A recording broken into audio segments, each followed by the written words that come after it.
Guelph Wellington has embarked on an ambitious journey to create Canada's first circular food economy. Their goals include increasing access to affordable and nutritious food, unlocking value by turning food waste into a resource, and creating new circular businesses and collaborations. To plan for a sustainable food system, we must first determine where we are now. This is a material flow analysis.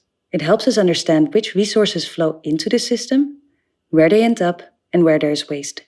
This information serves as a starting point to build the right strategies, with the goal to reduce where possible, turn linear flows into circular ones, reuse these resources, and build actionable business cases that will help us transition to a circular economy. This is Canada's first regional material flow analysis. We built it using over 70 recent datasets, both national and local. We've used open source data as much as possible, so that the model can also be applied to other regions. So what does it tell us? In Guelph Wellington, households waste 25% of the food they purchase. 2/3 of this could be avoided, meaning we could have eaten it. The rest is unavoidable. Who wants to eat an orange peel, right? Restaurants and hotels send 14% of all food, cooked or uncooked, edible or unedible, to landfill. That might seem like a lot, but even a larger portion of food is wasted along the supply chain. Overall, 55% of food is wasted. Almost half of this could be avoided. Where does this waste come from, and which flows are most impactful when it comes to greenhouse gas emissions, water use, and other environmental impacts?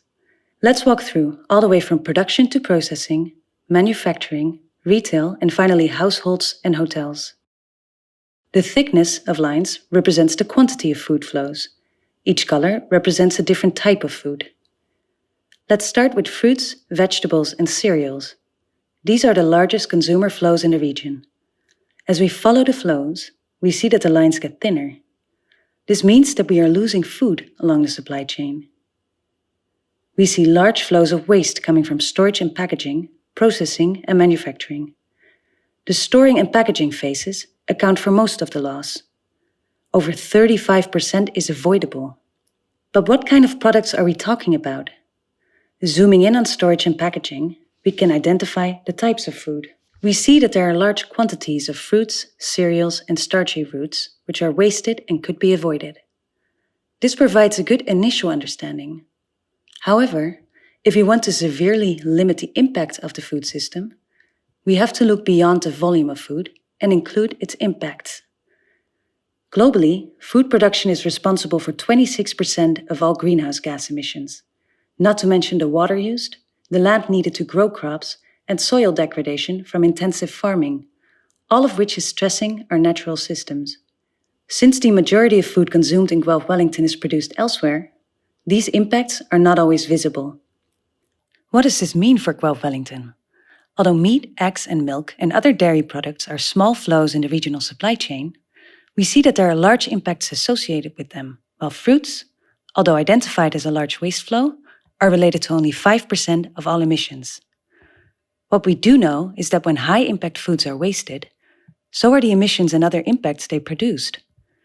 In the next phase of this project, we will be working with regional producers and processors to support and scale their work on climate-friendly solutions that have promise for reducing this impact. We have looked at consumption, but what about production in Guelph Wellington?